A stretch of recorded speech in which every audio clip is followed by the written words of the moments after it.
బండి సంజయ్ విషయానికి వస్తే భారతీయ జనతా పార్టీ తెలంగాణ రాష్ట్ర అధ్యక్షుడిగా ఉన్నప్పుడు ఆయన చేసిన వ్యాఖ్యలు అంతా ఇంత కాదండి. ఒక దశలో అసలు భయంకరమైన వ్యాఖ్యలు చేసిండు ఆయన. మరి ఆయనకు ఎందుకు చట్టాలు వర్తించాయి, రేవంత్ రెడ్డికి ఎందుకు చట్టాలు వర్తించాయి?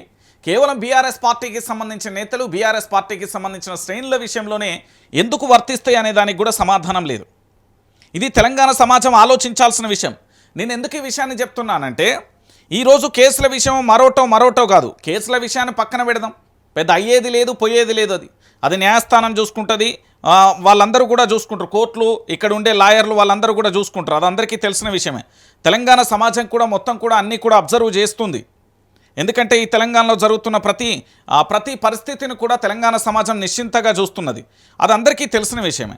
అయితే ఇక్కడ ప్రధానంగా కూడా నేను చర్చించే విషయం ఏంటంటే, తెలంగాణ రాష్ట్ర అంటే మన తెలంగాణ రాష్ట్ర ముఖ్యమంత్రి యనుమల రేవంత్ రెడ్డి మాట్లాడిన భాష, గతంలో ప్రగతి భవన్ను పేల్చేస్తాం, రకరకాల వ్యాఖ్యలు చేసినప్పుడు ఎందుకు కేసులు నమోదు చేయలేదు? చాలా వ్యాఖ్యలు చేసిండు రేవంత్ రెడ్డి పిసిసి అధ్యక్షుడిగా, కాంగ్రెస్ పార్టీకి సంబంధించి అధ్యక్షుడిగా కొనసాగినప్పుడు.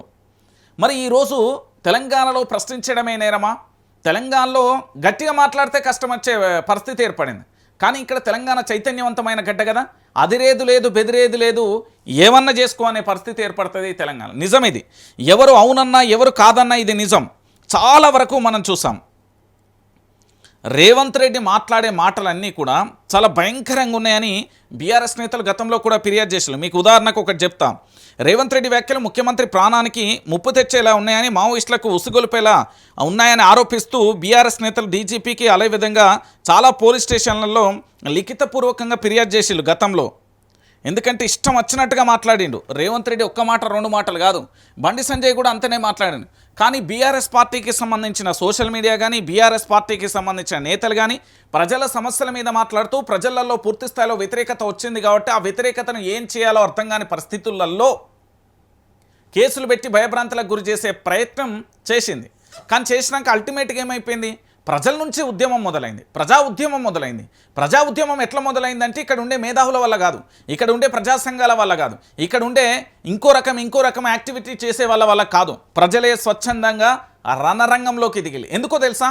ఈ తెలంగాణలో 6 గ్యారంటీలు, 13 అంశాలు, 420 హామీల విషయంలో చాలా స్పష్టంగా కూడా ప్రభుత్వం ఒక భగవద్గీత, ఒక ఖురాన్, ఒక బైబిల్గా భావించి ఆఖరికి ఆ మేనిఫెస్టోకు సంబంధించిన చైర్మన్లు ఎవరైతే ఉన్నారో, మేనిఫెస్టో కమిటీ ఎవరైతే ఉన్నారో వేటిని కూడా అమలు చేయకపోగా మేనిఫెస్టోలో లేని అంశాలను కూడా తెర మీదకి తీసుకురావడం వల్ల తెలంగాణ రాష్ట్ర వ్యాప్తంగా కూడా ఒక ఉధృతమైన పోరాటం జరిగింది. ఉదాహరణకు హైడ్రా కావచ్చు, మూసీ సుందరీకరణ కావచ్చు, లగసెర్లు అంటే భూములను పూర్తి స్థాయిలో ఫ్యూచర్ సిటీ పేరుతోనో, పారిశ్రామిక కారిడార్ పేరుతోనో, పారిశ్రామిక వాడల పేరుతోనో, అభివృద్ధి పేరుతోనో గుంజుకునే ప్రయత్నం చేస్తున్నారు. కాబట్టి ప్రజా ఉద్యమం మొదలైంది. ఇప్పుడు కేసులు పెట్టినంత మాత్రానో, అరెస్టు చేసినంత మాత్రానో, జైలుకు పంపించిన మాత్రానో అయ్యేది లేదు పోయేది లేదు. ఎందుకంటే తెలంగాణ రాష్ట్ర ప్రభుత్వం ఎట్లున్నది అంటే చాలా భయంకరమైన పరిస్థితులలో ఉంది.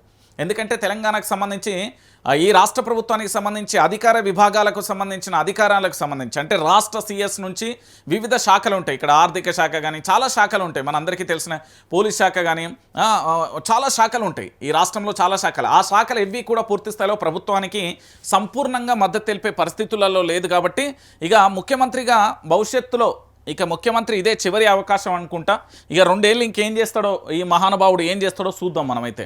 సో మొత్తానికైతే కేటీఆర్ అయితే గట్టిగానే అరుచుకున్నాడు. అదిరేది లేదు బెదిరేది లేదు, నువ్వేం చేసుకుంటావు చేసుకోరా నాయన, నీకంటే గట్టిగానే రాజకీయాలు చూసినాం, ఉద్యమం నుండి వచ్చినావు అనే కోణంలో గట్టిగానే అరుచుకునే ప్రయత్నం చేసాడు. కానీ ఇక్కడ ఒకటైతే స్పష్టంగా మనం అబ్జర్వ్ చేస్తే, రాజ్యాధికారం ఉన్నోడికి ఒక న్యాయం ఉంది, రాజ్యాధికారం లేని వాళ్ళకి ఇంకో న్యాయం ఉంది.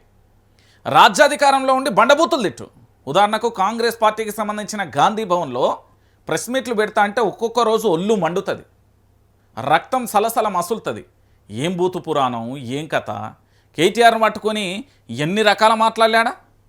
నాకే సిగ్గుశరం అనిపించింది.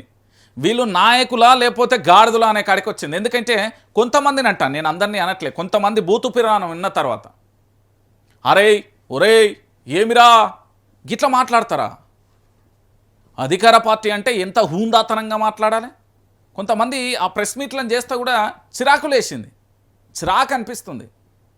నేను చెప్తున్నా కదా, పద్ధతిగా మంచిగా మాట్లాడే కౌంటర్ ఇస్తే మళ్ళీ దానికి సమాధానం ఉండద్దు.